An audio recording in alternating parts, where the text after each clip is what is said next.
kisah dan mukjizat Nabi Yahya yang diterima dari Allah. Dalam agama Islam, sudah tidak asing lagi dengan kisah-kisah para nabi. Banyak kisah dari para nabi yang bisa menjadi pembelajaran hidup untuk menjadi lebih baik. Salah satu kisah nabi yang banyak memberikan pembelajaran adalah kisah Nabi Yahya. Nabi Yahya sendiri memiliki beberapa kisah yang tentunya bisa kalian dengarkan. Nabi Yahya lahir ketika ayahnya, yaitu Nabi Zakaria, memasuki usia lanjut. Ketika Nabi Yahya lahir, Allah membekali beliau dengan kemampuan luar biasa. Sejak kecil Nabi Yahya sudah bisa memutuskan perkara yang ada dalam kehidupan manusia. Nabi Yahya juga sosok yang begitu gemar membaca sejak ia kecil. Menariknya, Nabi Yahya tak hanya bisa menyelesaikan persoalan dalam kehidupan manusia, namun Nabi Yahya juga bisa memberikan penjelasan tentang rahasia yang ada dalam agama. Selain itu, Nabi Yahya juga mengenalkan kepada para umatnya akan jalan kebenaran. Di kalangan Bani Israel, Nabi Yahya dikenal sebagai ahli agama dan hafal kitab Taurat.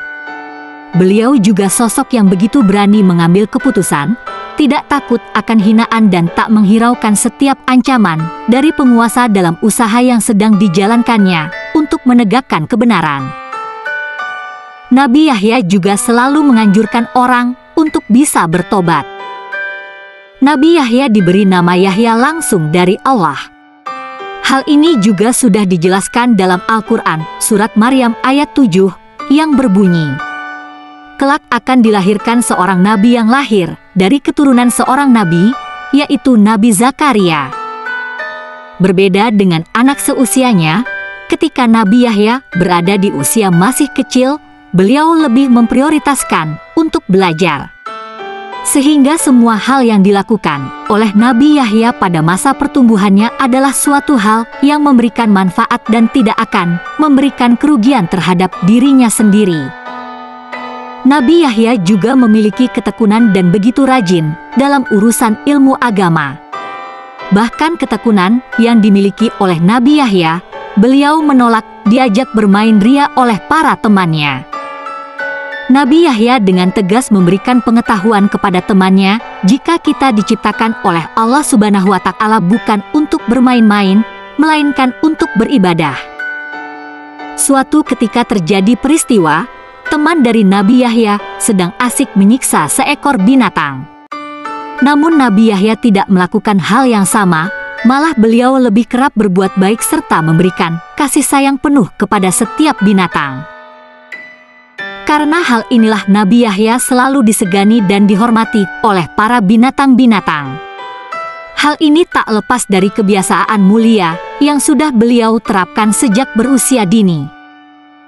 Nabi Yahya bisa tumbuh menjadi dewasa yang begitu baik dan memiliki akhlak yang luhur serta selalu menyayangi terhadap sesama makhluk hidup. Diceritakan pada suatu hari, ketika Nabi Yahya sedang dalam keadaan sendiri dan memanjatkan doa kepada Allah Subhanahu wa Ta'ala di gurun pasir. Hal ini dilakukan oleh Nabi Yahya karena kecintaannya kepada Allah Subhanahu wa Ta'ala. Bahkan ketika beliau memanjatkan doa kepada Allah Subhanahu wa Ta'ala, air mata Nabi Yahya tak tertahan keluar. Ketika hal tersebut terjadi, semua binatang berdiam sejenak sebagai penghormatan kepada Nabi Yahya yang sedang memanjatkan doa kepada Allah Subhanahu wa Ta'ala. Ketika Nabi Yahya sedang berdoa kepada Allah Subhanahu wa Ta'ala sampai mengeluarkan air mata, mampu membuat semua binatang yang ada di sekitarnya mengetahui hal yang sedang dilakukan oleh beliau. Dalam waktu yang sama pula, seluruh binatang yang ada di sekitar Nabi Yahya memilih untuk menjauhinya karena ingin lebih menghormatinya ketika sedang memanjatkan doa kepada Allah Subhanahu wa Ta'ala.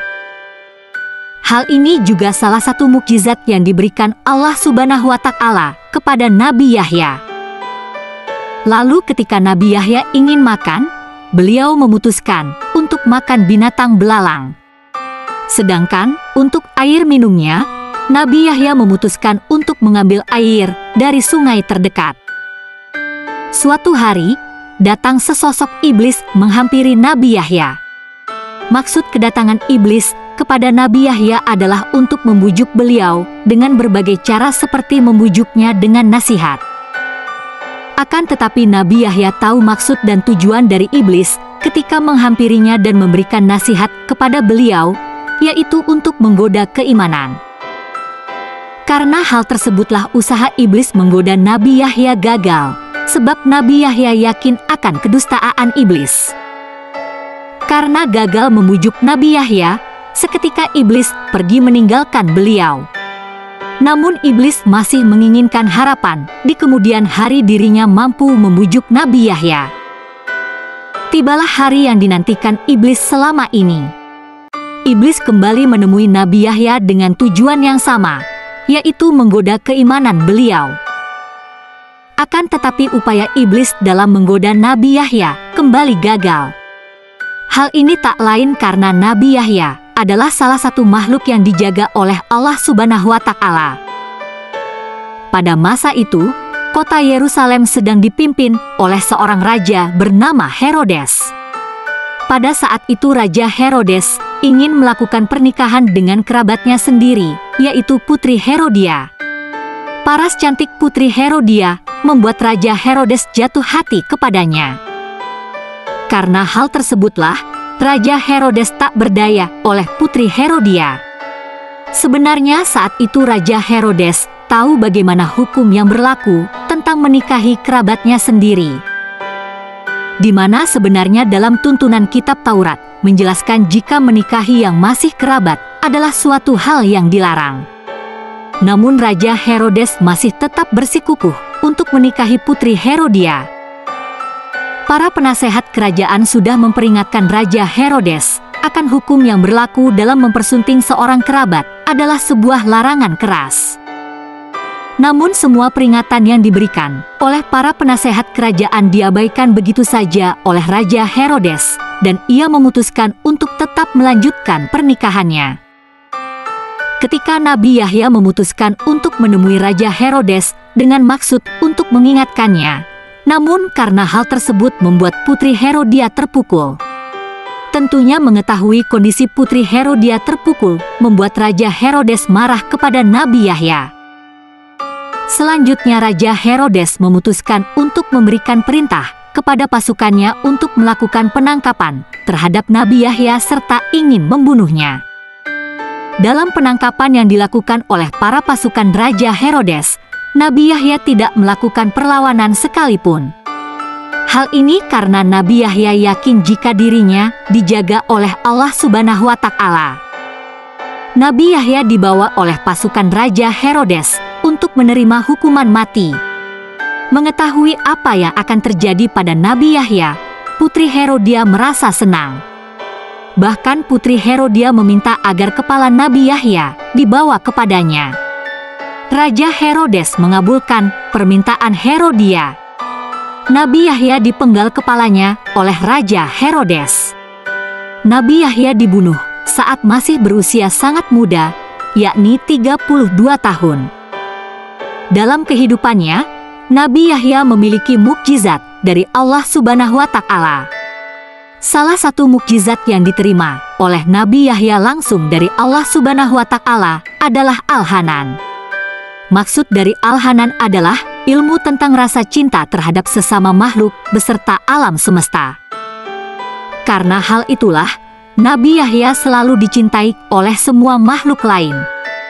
Beberapa makhluk lain yang mencintai Nabi Yahya adalah seperti burung, binatang buas, gunung, hingga gurun. Selain itu, Nabi Yahya juga mampu menghafal isi yang ada dalam kitab Taurat yang menjadi kitab kaum Bani Israel. Hal ini juga tak lepas dari campur tangan orang tua Nabi Yahya dalam memberikan pendidikan kepada beliau agar menjadi anak yang cerdas dan taat kepada Allah Subhanahu wa Ta'ala. Ketika Nabi Yahya mampu menghafal isi kandungan ajaran yang ada di dalam kitab Taurat, kala itu beliau masih berada di usia yang begitu belia. Dalam Al-Quran Surat Maryam ayat 12 hingga 15 juga menjelaskan tentang keistimewaan yang dimiliki oleh Nabi Yahya yang berbunyi seperti di bawah ini. "Wahai Yahya, ambillah, pelajarilah kitab Taurat itu dengan sungguh-sungguh. Dan kami berikan hikmah kepadanya, Yahya, selagi dia masih kanak-kanak, dan kami jadikan rasa kasih sayang kepada sesama dari kami dan bersih dari dosa. Dan dia pun seorang yang bertakwa dan sangat berbakti kepada kedua orang tuanya, dan dia bukan orang yang sombong, bukan pula orang yang durhaka. Dan kesejahteraan bagi dirinya pada hari lahirnya, pada hari wafatnya, dan pada hari dia dibangkitkan kembali." Nabi Yahya juga memiliki beberapa sifat kebaikan yang diberikan oleh Allah Subhanahu wa Ta'ala. Beberapa di antaranya adalah diberikan kitab Taurat dan memiliki ilmu hikmat sejak usianya masih belia. Nabi Yahya lahir pada tahun 1 sebelum Masehi dan wafat pada tahun 31 Masehi. Nabi Yahya adalah putra dari Nabi Zakaria yang berdakwah kepada Bani Israel di Palestina. Berita kelahirannya sudah dikabarkan oleh malaikat Jibril kepada Nabi Zakaria. Kelahiran Yahya adalah mukjizat yang diberikan Allah Subhanahu wa Ta'ala, karena saat itu ayahnya, Nabi Zakaria, sudah berumur tua, begitu pula ibunya. Ketika dilahirkan ke dunia, seluruh alam menyambutnya. Pepohonan, rumput dan segala tumbuh-tumbuhan ikut menyambut kelahiran seorang nabi yang mulia. Bunga-bunga bermekaran dan menebarkan wangi ke seluruh tanah Palestina. Begitu pula burung-burung yang bersenandung menyambut kelahiran bayi Yahya. Itulah kisah Nabi Yahya singkat yang harus diketahui oleh umat Islam. Semoga kisah ini bermanfaat dan dapat meneladani sifat baik dari Nabi Yahya. Terima kasih sudah menonton. Semoga kalian sehat selalu, panjang umur, lancar rezekinya, dan yang sedang sakit semoga cepat sembuh. Amin amin ya robbal alamin. Jangan lupa subscribe, like, komen, dan share.